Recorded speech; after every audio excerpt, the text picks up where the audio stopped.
if you want to land director role, you need to stop interviewing like a manager. And this is the part that no one tells you. You don't get the director level confidence after you get the job. You have to show it before they ever hand you the offer. And in this episode, I'm sitting down with a past client, Rachel, and going through the exact shifts she has made to go from stumbling through interviews to walking into a room with CEOs and CFOs and owning it. And yes, landing that director role. So if you're also ready to stop downplaying your accomplishments, stop shrinking, and finally showing up like the leader that you are, this episode is one you cannot skip. Also, bonus enrollment is now open for the HR Star program, which is the exact program that Rachel used to land her director role. So I can't wait to dive in and share all of the behind the scenes frameworks that she used to land her dream director role. Let's dive in. Hey, it's Irina Pozan, and welcome back to the Career Cravings Podcast. This podcast has a simple mission. It's to help ambitious professionals like you build the career and life that you've been craving. Over the past 15 years, I've worked as an HR leader, designed hiring systems, led recruitment teams, and I've sat on the other side of the hiring table. I've seen what works in today's job market, what doesn't, and what separates those good candidates from the ones that actually land their dream roles. Now I'm bringing everything I've learned straight to you. Each episode is packed with actionable insights and tools to help you land your dream role sooner. Now let's dive in. Welcome to the podcast. I'm excited to dive in and hear more. It's been a transformative couple of months, so excited to catch up and hear more about what you've been up to. But let's start from the beginning. Maybe tell me a little bit about who you are. So I am Rachel Ball. I am actually in Southwest Louisiana in the U.S. I have been in HR about 14 years or so. I came from a background that we were in the oil field pipeline industry, and we actually were getting bought out. So I knew major changes were going to happen.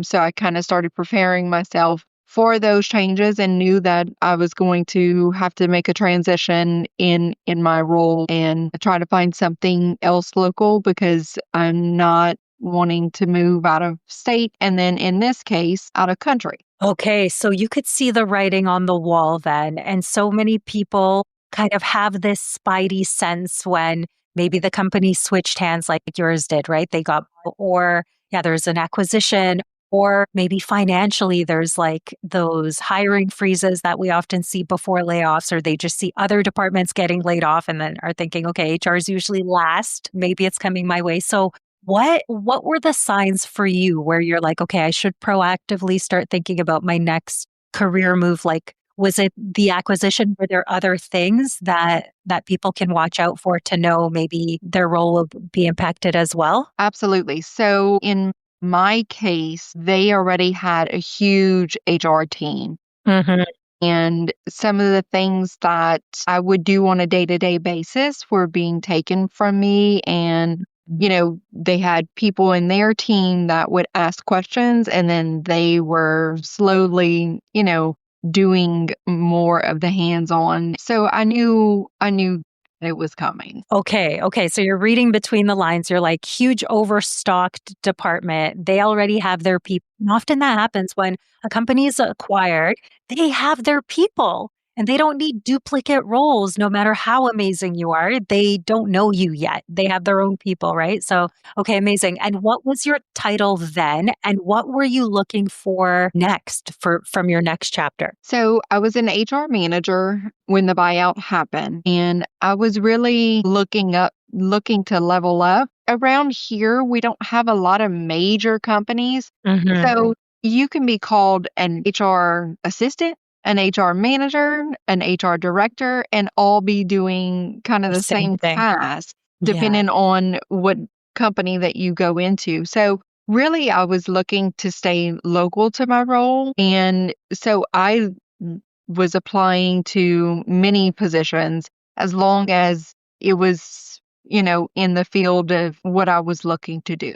Right. Okay. I love that you were open to title. I often tell people the same thing that, like, you could be called a business partner here and a director here. And at the end of the day, you're doing the same thing. Right. So to be stuck on title is sometimes limiting, although it is nice when you have on a resume those titles flowing up and up where it's like a story that everyone can understand. Okay, got it. So you saw the writing on the wall, you were proactive, which I love, which you're like, okay, I'm going to start looking, especially because you wanted to stay geographically like close to home, which makes a lot of sense. And what were you struggling with initially in your job search? So I had been with the same company for 8 years. So just having that confidence, I found in my first couple of interviews, I was stumbling over words and not giving myself credit for the true things that which I think a lot of times in human resources, we do that. We want to give credit to everybody else around us, but we don't want to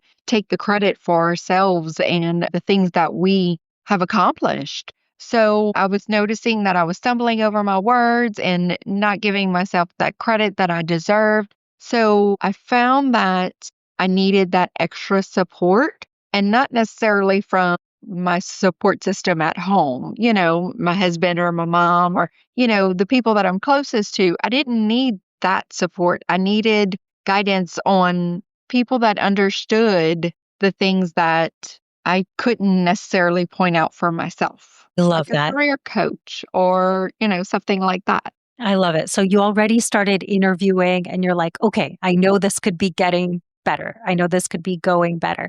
Okay, amazing. And at the time, were there any struggles in terms of, like, you mentioned the confidence, anything else that was coming up for you emotionally? I know this is like it could be a stressful kind of time as well, looking for a new opportunity when you think your role may be eliminated soon. Anything else that kind of told you that the support would be useful to you at that time? So I'm a very spiritual person. So I was praying a lot about it and I kept getting signs that I needed to reach out, and I'm the type of person I don't reach out for help. So for things to keep pointing out, you need to reach out to someone else for help. Finally, I was like, okay, I got to do it. You took the sign. I love that. I'm like that as well. There are certain things that I'll ask, like the universe, higher power, whatever, that folks believe in, but I'll often ask and then just wait for a sign. And there will be certain things that will come forward. And I'm like, okay, I know I need to do this. I know this feels like the aligned next step. So how did you make the leap initially into HR Star? How did that happen? How did you know that my program was the one that would help you? How did that all unfold for you? So I was doing searches and, I research everything that I do. Most Sometimes people too. do. It's like those Amazon reviews. I'm not going to buy pajamas for my son without knowing, like, there's, great reviews on them. It's that culture, right? Correct. Yeah. Correct.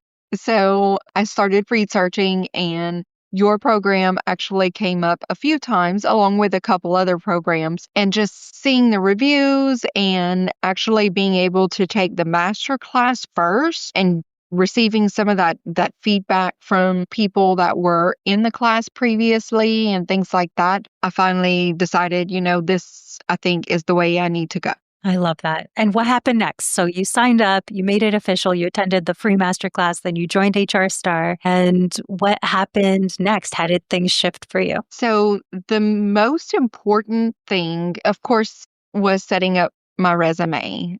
But after setting up the resume and knowing exactly where my qualities came out, having that one-on-one coaching session with you and being able to go over my elevator pitch Yes. and actually practicing that and knowing what I needed to say and how I needed to present myself gave me the confidence that I needed to be able to step into these rooms with CEOs and CFOs and, vice presidents and feel confident every single time I stepped in and started to speak about myself. I love that. And that could be such an intimidating situation, especially when we're speaking to owners of the company and CFOs, to your point, CHROs sometimes. And you mentioned needing that confidence early on. So I love how just kind of that initial work that we did shifted the confidence. You knew what to say for your pitch.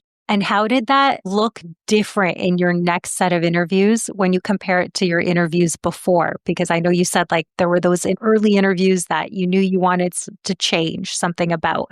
I guess what was the major difference? The confidence that I had. 100%. So when they asked a question, I knew exactly where I was going with the answer. They wouldn't even have to finish the question most of the time. I love that. So that preparedness too, right? It's like practicing it, knowing what to say. And I find as soon as you start the interview with confidence, with just the first question, like, tell me about you, it changes the dynamic versus like stumbling over your words in that first answer. And then the whole interview, like I've been in that place before where then afterwards in my head, I'm just telling myself, like, you messed that one up. And then it affects every single other response, right? So I love it. Okay. So, what ultimately happened? I know you have landed an amazing role. Tell me about how quickly that happened, what happened, and what you're up to lately. So then they called me for a second interview, and then they proceeded to call me for a third interview. I had never been through 3 rounds with any company I had ever interviewed with. And so when they called me for the third interview, I was like, apparently, I've nailed it the first couple times. So I'm hoping, they kind of offer me on the spot kind of thing. Love that. Well, those are high expectations, but usually it's like when you're at that last final interview, often that third one, I think of it like a 50-50 shot. It's you and typically one other really great person that is similarly qualified, usually, right? So it's sort of like 50-50 at that very end. And often about that, less about the actual qualifications at that point, because they know you're qualified, and more like about fit and that executive presence. Yes. And personality. Okay. Amazing. So what happened in that third round? So I came in, that one was with the CEO, and they stated whenever they walked in the room, look, you're definitely our top applicant. So now it's just a matter of making sure that you fit with your team, the people that would be on your team, and our culture and our company, because they do a lot of things in groups. They take trips together, and they promote, togetherness. So it's really making sure that you're comfortable enough to be around these people, even, at the beach or whatever trips that we decide to go on in the future. So we literally just sat and talked in that third interview, and it was very comfortable. I was very myself. Oh, I And love that. in one of the statements, I stated, y'all are either going to like me for who I am, and I'm going to show you my full authentic self, or you're not going to like me. And I want to say I said that in the second interview. And at that point, it's like the full confidence in myself, like released. And I am who I am. And ultimately, you will like me for me, or I'm not a fit, So getting that third round was like, I got this, You got this. Yeah. And they told you, like, listen, you got this unless, pretty like, the much. team, there's no fit. So I love that so much because it really is about being comfortable enough in those final rounds to be yourself, which is easier said than done because we often feel a pressure like we need to be someone else. We need to be better at this. We need to prove we're good at this. And that proving energy, people can sense it and they sense that you're not truly comfortable. And what that does, even though interviews are often not comfortable, not very comfortable, but what that does is it creates this barrier between you and the person where they can't feel what it would truly be like to work with you, to go to the beach with you, to just take a walk around the building with you, whatever that looks like. So I love that you were so confident that you were like, I got this. I'm just going to be me, and they could take it or leave it because I've got options at this point, right? So Correct.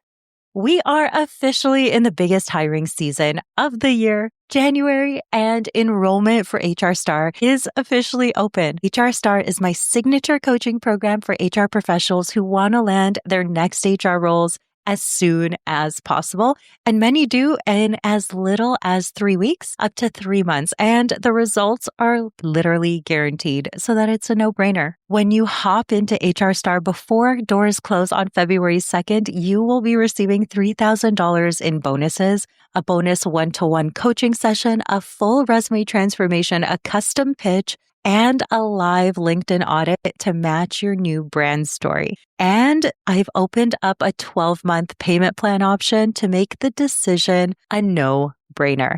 If you have been loving all of the testimonials that you are hearing and success stories from HR Star, then it is officially your turn to hop in. Spots are limited and doors close on February 2nd. Go grab your seat, and I cannot wait to support you. The link is in the show notes.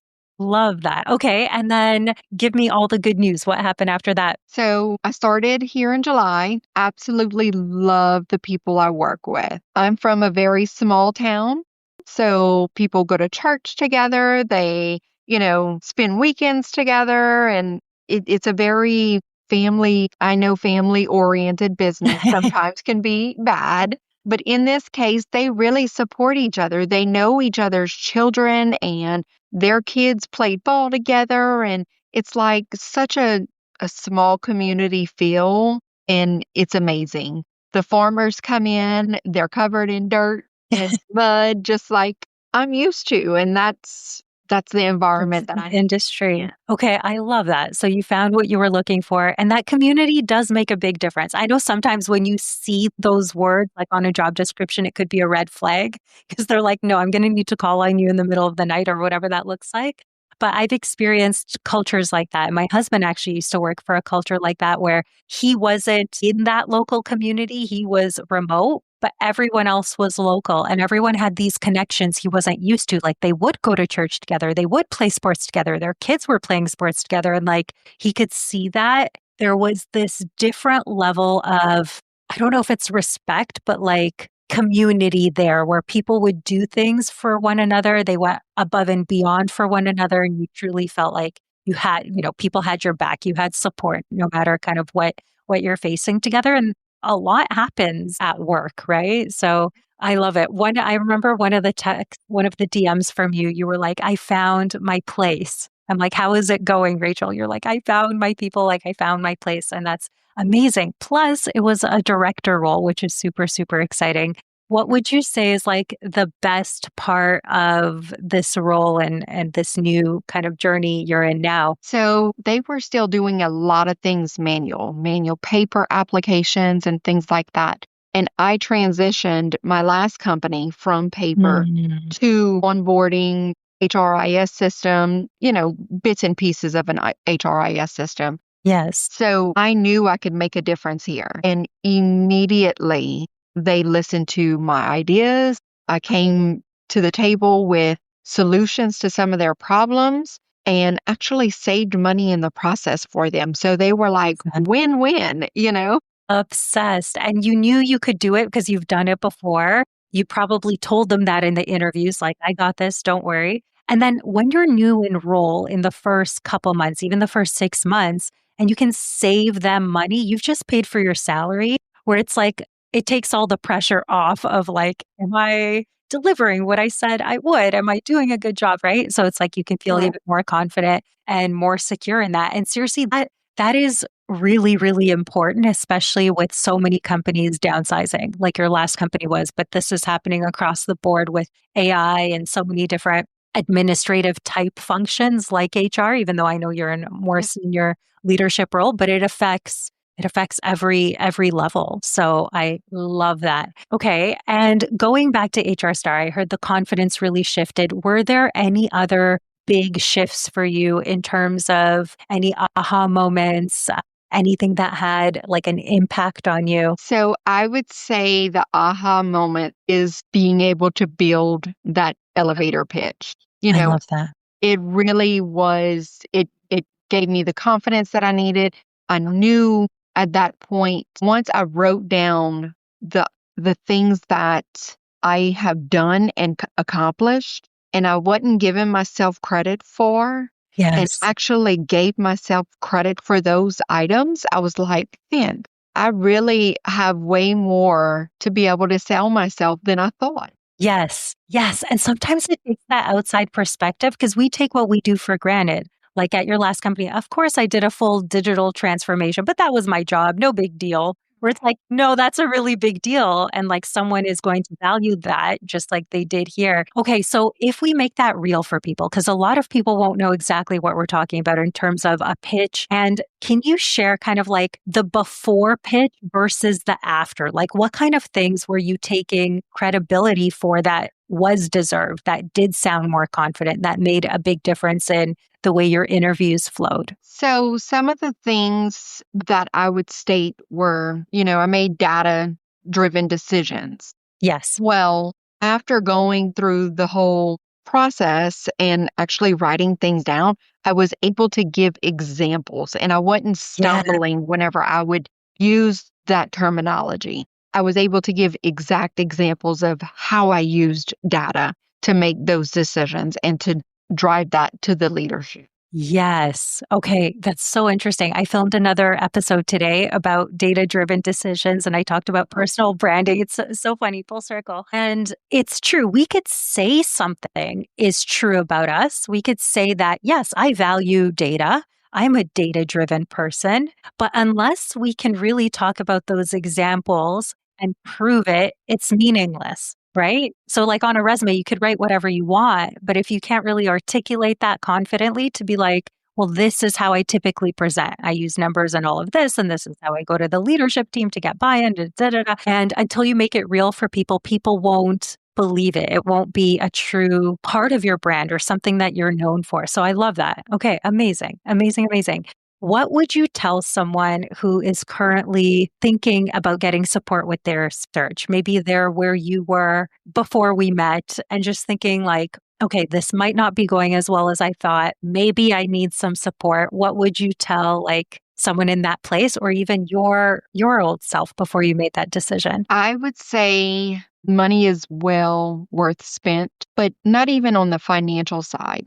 Have confidence and faith in yourself, not Yes. only in taking that leap of faith, but it will always make you better, whether it's now in this moment or 6 months or a year from now. And as long as you continue to practice giving yourself that credit that you deserve, then you're only going to get bigger and better in your life. I love that. It's so true. It's like we think about the immediate ROI of like, I need this job within the next X number of months, X number of weeks, and I need to land it and I need to start earning that paycheck and whatever it is. And that's the immediate ROI. But when you transform your confidence about who you are and what you bring to the table, that sticks with you for the rest of your career, right? And I love, so many people, this is something you mentioned a couple of times. I didn't dig into it further, but especially as women and especially people in HR, we often take care of everyone else before we take care of ourselves. Correct.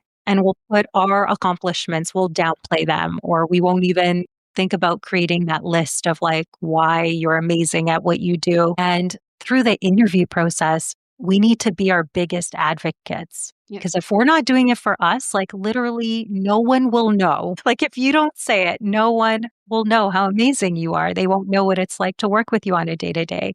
And that happens so often where people are not giving themselves the credit that they deserve in the interview process because it feels a little like, oh, I'm tooting my own horn. I was taught not to do that. It sounds like I'm bragging. There's so many excuses why we won't. And there's this shift in mindset that needs to happen where it's like, you're not doing this for you. You're doing this for the person you're speaking to so that they can understand the full picture and they can make the right decision, whether you're the best fit for them or not. Right. But Correct.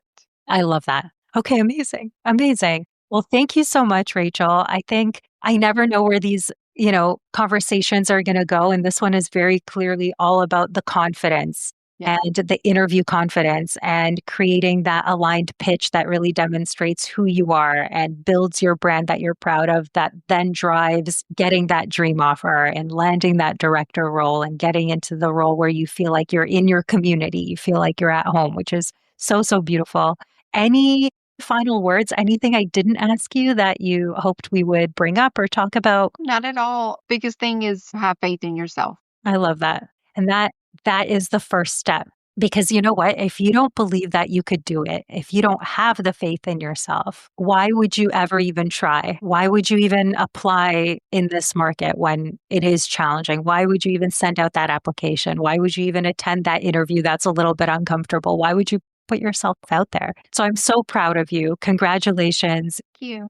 There's a couple of things in your story that I really respect, like going before you saw the writing on the wall, right? Taking things into your own hands, listening to your intuition and knowing where you needed support, reflecting on the fact that you know you could show up differently in interviews, and then just applying it. Like actually taking advice and applying it and seeing the way things change so quickly is very, very beautiful. So thank you so much for sharing that. I love your message of having faith. That's always, always the first step. And Yep. it's increasingly hard in today's market. So anything is possible. I truly believe that. But we do have to have the tools. We do have to have the belief in ourselves. And then you're unstoppable from there. So I love it. Keep me updated on how things unfold. I know it's been since July, so it's been a long time in the role. Congratulations. And I can't wait to see where your career takes you next. Perfect. Thank you. All right. Thank you so much, Rachel.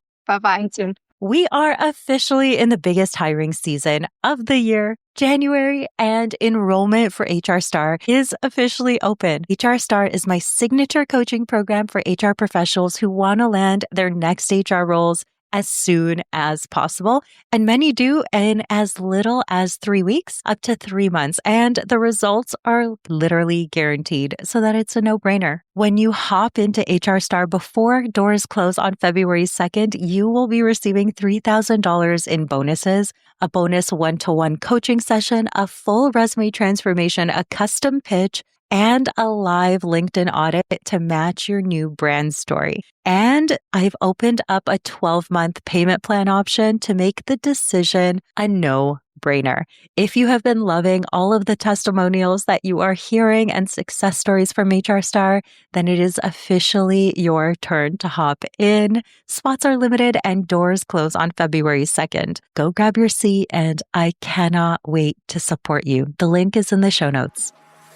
Hey, before you go, if you've enjoyed listening to today's show, I would love your support. Please take a moment to leave a review anywhere where you listen to podcasts. And here's the exciting part. I'm running a special contest and giving away a one-on-one session with yours truly. All you have to do is leave a review, take a screenshot, and send it to me in my DMs. All of my contact info is in the show notes. I appreciate you so much, and I cannot wait to build the career and life that you've been craving together. See you next week.